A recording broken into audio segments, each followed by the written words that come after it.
Hi there, my name is Anthony Taylor. I'm the managing partner at SME Strategy, and I just want to thank you for your purchase and thank you for joining me for this presentation, the 10 critical mistakes leadership teams make when creating their strategic plans.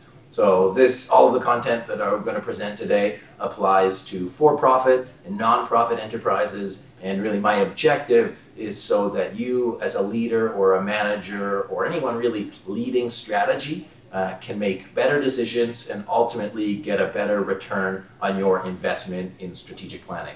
And yeah, so I really look forward to sharing with you. Also, at the end of the video, you'll get an opportunity to learn more about our strategic planning starter kit if you're looking for more information on how to make an effective strategic plan and really use all the templates and tools that we use with our clients. So let's get into it. So 10 critical mistakes that most leadership teams make. So before we actually get into the presentation, I really want you to think to yourself, what do you want out of this video and what do you want out of strategic planning? Because there are literally endless options or endless opportunities that you can get out of effective planning and for your organization. So, what do you want to make happen for yourself and for your organization and ultimately for the people that you work with? So, and then think to yourself, what is it really going to take to make that happen? It's not going to happen by accident, so what are the changes that you're going to have to make, or more precisely, what are the changes that you're willing to make to get to that next level, whatever that looks like for you? So when we work with organizations, and we literally have hundreds of people that come to us all over the world every day looking for information about strategic planning, and we found that there are the top 3 things that stop people. They either don't know what to do, they don't have a clear direction on where they're going, or their team can't agree or align themselves or get bought into where they're going. And so most organizations that I've worked with in my career and have been a part of as either a board member or a director, this is the top 3 things that stop them. So again, not knowing exactly what to do, so not having a clear process, which we'll go on a bit about later, not having a clear direction, which comes from not having a process, and executives or leadership not being able to agree. Again, that comes from process. So what you can actually get out of effective strategic planning, you get a lot of benefits such as alignment and buy-in with your team, having a clear vision of the future, a thriving culture, more effective communication, teamwork and fun, because one of the reasons that we really do this is because we see what transformation can happen in organizations when they have an effective strategy and everybody knows where they're going. It's just really awesome. Clear goals and KPIs, so knowing exactly where they're going and what they need to be doing, and ultimately a plan for the organization. So going from not knowing what to do and not having any direction to being bought in and everybody moving towards the same place. So let's get into it. The top 10 critical mistakes that leadership teams make when creating strategy. So the first tip I'm going to give you is actually a bonus tip, because this is one of the other things that leaders and managers come to us and say, okay, I don't have any time. I don't have any time to take on anything else. I'm already so busy and I just don't know when I'm going to make the time for strategic planning. So you really do have enough time. It's just not necessarily allocated effectively. So in our work working with teams, we've had a few instances where we've worked with clients on their strategic planning and was able to actually create more time for them. So in one instance, we did a 2-day planning session, and through that, rearranged their org chart so that all the work that had to be done flowed through more effectively, which meant that everybody had more time to do the things they were really being paid for instead of some of the stuff that came in on the periphery. In another example, we had a general manager of a manufacturing company, and we worked with him and his team so that when they had their strategic planning process all set up and a framework on how to move forward, the general manager was able to focus his energy on the things that he was paid for, and the rest of his leadership team was engaged and bought into the plan. So they just took things off of his plate, and it just really freed him up to be more effective. And the last example was working with a team of 25 people, and we worked with their organization, and the CEO was trying to do everything. And again, the common issue was you didn't see an opportunity to change. You only had one way of looking at the problem, and by implementing a strategic planning process, other options and opportunities appeared to solve your time problem. So really it transformed the organization and the way that people were approaching their work so that they could get more done in less time. So you really do have time. And what we're going to offer is actually more time. So think to yourself now, what are you doing with your time now? And how much of it is actually spent firefighting and dealing with issues instead of your core work that you really want to be doing? So what would it look like if your processes were 10% more effective and if your staff was 10% more engaged in the work that you were doing? Ultimately, it would make everybody more productive and you could focus on the high value activities that you really want to be doing. So through strategic planning, will ultimately save you hundreds of hours of free time, not only in your career, and a strategic plan, when we facilitate strategic planning, can be done in as little as 1 or 2 days to put a framework together. So right away, you have more time. So let's get into the real meat of what mistakes most leaders make when creating their strategic plan. So number one is running on assumptions. So what does that mean? You walk into creating a strategic plan, and because you don't have a process or you don't have a framework, you just sort of gather the information that's at your disposal and then make decisions from there. What that means is you do not actually create a plan that's thorough enough, and as a result, you can't get the execution that you want. So here's a few frameworks that you can use to implement in your organization to get a more complete strategic plan. So the first framework is known as a SWOT analysis. You've probably heard of it. It talks about strengths and weaknesses, which looks at your organization internally. What are you doing well, and what are you doing less well, just as an organization? And there's nothing wrong, there's nothing bad, there's nothing significant about it. It's just the truth. You're good at some things and you're less good at other things. And it creates the framework for how you're going to approach, or the foundation for how you're going to approach your strategy creation in the future. Next, you look at opportunities and threats within your organization. So what can we take advantage of, and what is sort of coming to around the corner to not help us. So look at our strengths and weaknesses, our opportunities and threats inside our own organizational environment. Now, we operate internally as well as within an external environment. What's waiting outside your office doors? If you only make a plan looking at inside, then you're not going to be prepared for opportunities and threats in the future. So one of the frameworks that we use is called the PESTLE framework. And it looks at trends now and in the future that might affect your organization and how it operates.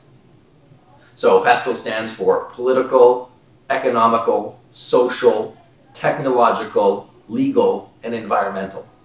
So what trends are happening in the future in the area of politics? Whether that's your local politics, whether that's at the state level or provincial level, or whether that's a country that you live in or you do business with.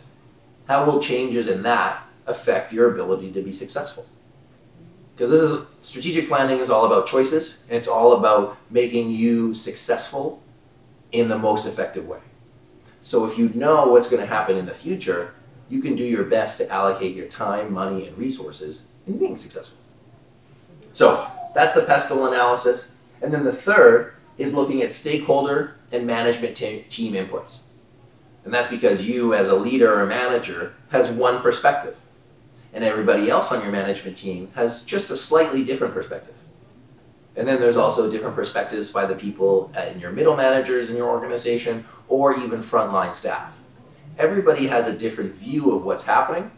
And when you take all of those different perspectives, from within your organization, looking at the perspective from outside of your organization, or looking at your SWOT, then you get a bunch of information that you can then use to make decisions. You don't need to act on all of the information, but the more information you have, the more of a foundation you have to create your strategy, and ultimately you're going to be more set up for success in your execution. So here's a few ways to solicit feedback from your team. You can use surveys. So ahead of any facilitation that we do, we run a survey with the management team to ask some key questions that we want to know about that are going to be inputs to the strategy. Sometimes we do strategic planning offsites. So again, that could be a 1 or 2 day meeting with the main intent of getting inputs towards creating the strategic plan. You could look at past strategic plans and say, okay, what is this historical data telling us? You could do research, and there's several other ways that you can do get feedback from your stakeholders, what's going on inside the organization, or what's going on outside. The key point is to build a more robust plan so that your decision making is more sound. So number 2, we talked about doing a strategic planning meeting or doing an offsite. So the number 2 critical mistake I see when leadership teams meet is not setting the meeting up for success. So what does that mean? It means walking into a meeting, not being fully prepared about what you want to accomplish in the meeting. And what that results in is that you spend more time than required getting to a decision-making rule, basically moving on something, and then it costs you more time and more money, which is not what we're about here. So here are 5 things you can do before your strategy meeting to make it more effective and a better use of time and money. So number 1, create a structured agenda.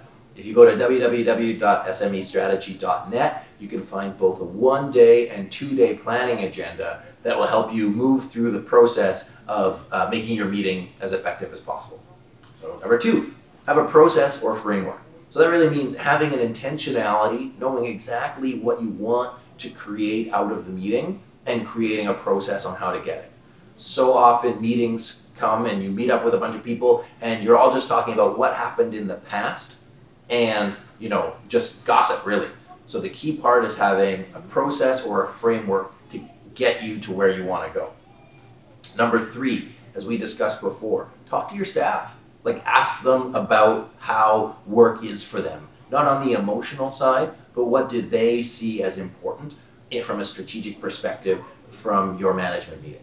Because if you're in the leadership team or in the management team, you only have one perspective and you're just bringing that to the table. Now, it's not wrong and it's not invalid. It's just that if you have those pieces, you're just more in touch with the pulse of what's going on in your organization.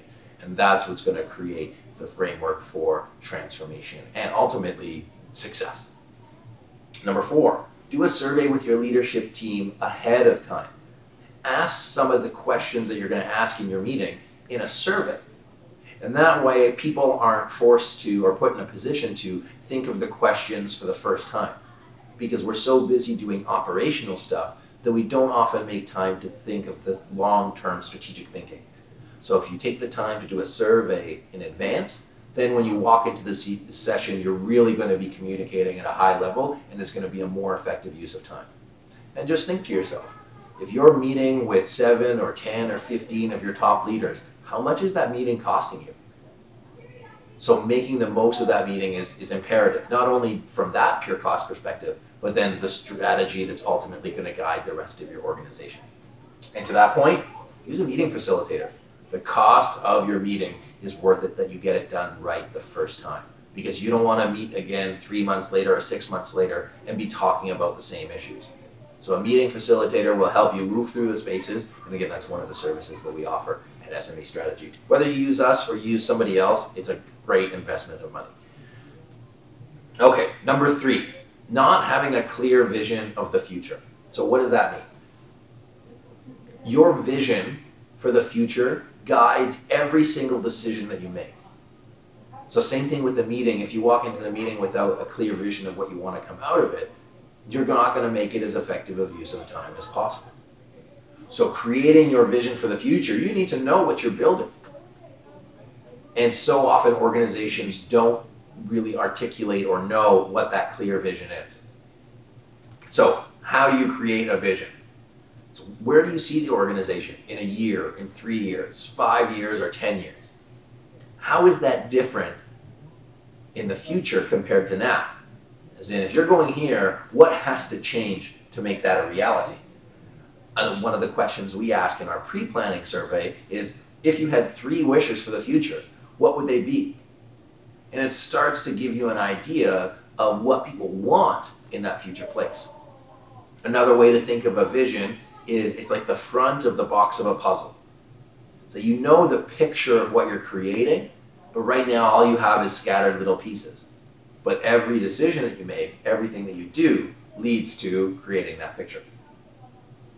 So a clear vision should inspire and pull people to want to make that vision a reality.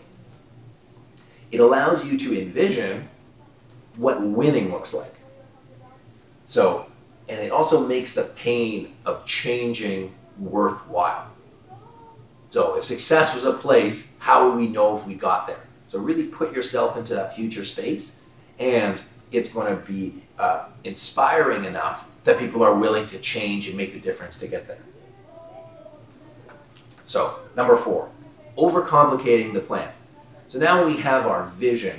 We know where we want to be in the future. How are we going to get there? And it's important to make your plan or the objective of your plan as easy to understand so that if we accomplish our mission, our purpose, then we will create our vision. So how do you make your plan easy to understand? As an organization, what do you do? Who do you do it for? And is this going to make your vision a reality? If you do these things, is your vision going to come true? If not, you have to adjust either your vision or your mission. Now here's the critical part. It doesn't matter if you understand it. It matters that the rest of your organization understands your mission and your purpose. It doesn't matter if you understand it. Everybody needs to know how the organization is going to move forward and be successful. And the important part of that is make it easy to understand. Don't make it like a broken telephone game. Okay, number 5 most critical mistake I see leadership teams make is they don't have focus. So we talked about the vision, where we want to go. We talked about the mission, how we're going to get there as an organization. And then leadership teams take those pieces and they say, okay, well, I'm going to do this, I'm going to do this, I'm going to do this, I'm going to do this, I'm going to do this, and I'm going to do this. They do too many things, and then when they come back, you might have had this experience. When you had a strategic planning meeting, you're really excited about it, and then you came back and you looked at your laundry list of things to do, and you didn't get any of it done, or you didn't do as much of it as you would have liked. And that's because you had no focus. And there's nothing wrong with it, it happens all the time. So how do you and your team really prioritize your strategic priorities? What we recommend is you do fewer things well instead of many things poorly. Make big steps on the important things, complete them, and then move on. So a question to ask yourself is, what are the top 3 priorities for you and your leadership team over the next 12 to 18 months? If you could only pick 3, what would they be? Now, the question to ask then is, does your team have the same priorities? Are you working on the same things to move the organization forward? And if not, then you don't really have alignment and you're wasting time and money, or you're not spending your time and money and resources as effectively as possible. Finally, will these priorities accomplish your vision?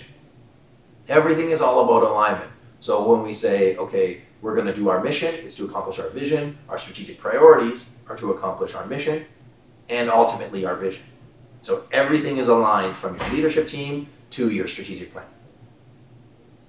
So to just recap, top 5 critical mistakes in planning are running on assumptions. So not having enough data to create a sound foundation for your strategy.